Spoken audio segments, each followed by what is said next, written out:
ಕರ್ನಾಟಕ ಪರೀಕ್ಷಾ ಪ್ರಾಧಿಕಾರದಿಂದ ಭೂಮಾಪಕರ ಹುದ್ದೆಗೆ ಅರ್ಜಿಯನ್ನು ಆಹ್ವಾನಿಸಲಾಗಿದ್ದು, ಅರ್ಹ ಅಭ್ಯರ್ಥಿಗಳು ಆನ್ಲೈನ್ ಮೂಲಕವಾಗಿ ಅರ್ಜಿಯನ್ನು ಸಲ್ಲಿಸಬಹುದಾಗಿದೆ. ಹುದ್ದೆಗಳ ಬಗ್ಗೆ ಸಂಪೂರ್ಣ ಮಾಹಿತಿಗಾಗಿ ವಿಡಿಯೋನ ಪೂರ್ತಿ ವೀಕ್ಷಿಸಿ.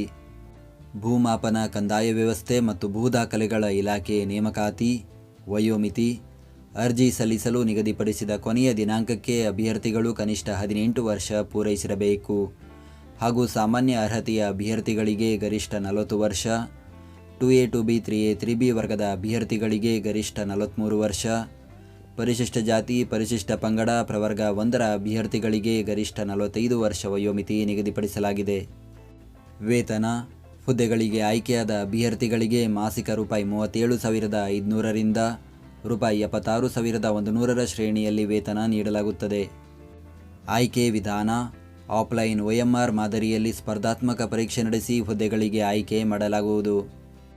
ಅರ್ಜಿ ಶುಲ್ಕ: ಸಾಮಾನ್ಯ ವರ್ಗ ಪ್ರವರ್ಗ 2A 2B 3A 3B ವರ್ಗದ ಅಭ್ಯರ್ಥಿಗಳು ₹750, ಪರಿಶಿಷ್ಟ ಜಾತಿ ಪರಿಶಿಷ್ಟ ಪಂಗಡ ಪ್ರವರ್ಗ 1 ಮಾಜಿ ಸೈನಿಕ ತೃತೀಯ ಲಿಂಗದ ಅಭ್ಯರ್ಥಿಗಳು ₹500, ವಿಶೇಷಚೇತನ ಅಭ್ಯರ್ಥಿಗಳು ₹250 ಅರ್ಜಿ ಶುಲ್ಕ ಪಾವತಿಸಬೇಕು. ಶುಲ್ಕ ಪಾವತಿಸುವ ವಿಧಾನ: ಅಭ್ಯರ್ಥಿಗಳು ಆನ್ಲೈನ್ ಮೂಲಕ ಶುಲ್ಕ ಪಾವತಿಸಬಹುದು.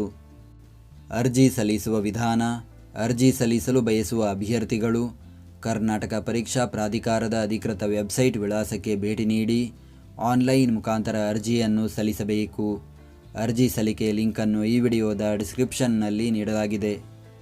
ಈ ನೇಮಕಾತಿಯ ಕುರಿತಂತೆ ಹೆಚ್ಚಿನ ಮಾಹಿತಿಗಾಗಿ ಗೂಗಲ್ನಲ್ಲಿ ಕರ್ನಾಟಕ ಜಾಬ್ ಇನ್ಫೋ ಅಂತ ಸರ್ಚ್ ಮಾಡಿ ಮೊದಲನೇ ವೆಬ್ಸೈಟ್ ಮೇಲೆ ಕ್ಲಿಕ್ ಮಾಡಿ ನಂತರ ಸ್ಕ್ರೋಲ್ ಮಾಡಿ ಈ ನೇಮಕಾತಿಯ ಮಾಹಿತಿಯ ಜೊತೆಗೆ ಇತರೆ ನೇಮಕಾತಿಗಳ ಮಾಹಿತಿಯನ್ನು ಕೂಡ ಪಡೆಯಬಹುದು. ಹುದ್ದೆಯ ಹೆಸರು: ಭೂಮಾಪಕರು. ಹುದ್ದೆಗಳ ಸಂಖ್ಯೆ: ಒಟ್ಟು 750 ಹುದ್ದೆಗಳ ಭರ್ತಿಗೆ ಅರ್ಜಿಯನ್ನು ಕರೆಯಲಾಗಿದೆ.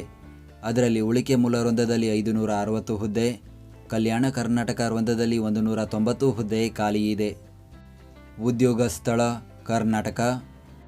ವಿದ್ಯಾರ್ಹತೆ: ಇಂಜಿನಿಯರಿಂಗ್ ಅಥವಾ ತಂತ್ರಜ್ಞಾನದಲ್ಲಿ ಯಾವುದೇ ಪದವಿ ಅಥವಾ AMIE ಪದವಿ ಹೊಂದಿರಬೇಕು ಅಥವಾ ಗಣಿತ ಅಥವಾ ಭೌತಶಾಸ್ತ್ರ ಅಥವಾ ಕಂಪ್ಯೂಟರ್ ಸೈನ್ಸ್ ಅಥವಾ ಮಾಹಿತಿ ತಂತ್ರಜ್ಞಾನ ಅಥವಾ ಇನ್ಸ್ಟ್ರುಮೆಂಟೇಷನ್ ಅಥವಾ ಎಲೆಕ್ಟ್ರಾನಿಕ್ಸ್ ಆ್ಯಂಡ್ ಕಮ್ಯುನಿಕೇಷನ್ ಅಥವಾ ಕೃಷಿ ವಿಷಯದಲ್ಲಿ BSc ಪದವಿ ಹೊಂದಿರಬೇಕು ಅಥವಾ ಇಂಜಿನಿಯರಿಂಗ್ ಅಥವಾ ತಂತ್ರಜ್ಞಾನದ ಯಾವುದೇ ವಿಭಾಗದಲ್ಲಿ ಡಿಪ್ಲೊಮಾ ವಿದ್ಯಾರ್ಹತೆ ಹೊಂದಿರಬೇಕು.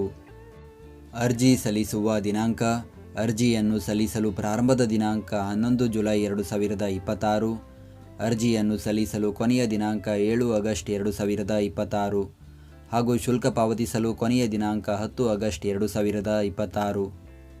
ಉಳಿಕೆ ಮೂಲ ವೃಂದದಲ್ಲಿ ಖಾಲಿ ಇರುವ ಹುದ್ದೆಗಳ ವರ್ಗೀಕರಣ: ಕಲ್ಯಾಣ ಕರ್ನಾಟಕ ವೃಂದದಲ್ಲಿ ಖಾಲಿ ಇರುವ ಹುದ್ದೆಗಳ ವರ್ಗೀಕರಣ. ನಾವು ನೀಡಿದ ಈ ಉದ್ಯೋಗ ಮಾಹಿತಿ ನಿಮಗೆ ಇಷ್ಟವಾಗಿದ್ದರೆ ನಮ್ಮ ವಿಡಿಯೋಗೊಂದು ಲೈಕ್ ನೀಡಿ ಹಾಗೂ ಈ ವಿಡಿಯೋವನ್ನು ನಿಮ್ಮ ಸ್ನೇಹಿತರಿಗೆ ಶೇರ್ ಮಾಡಿ.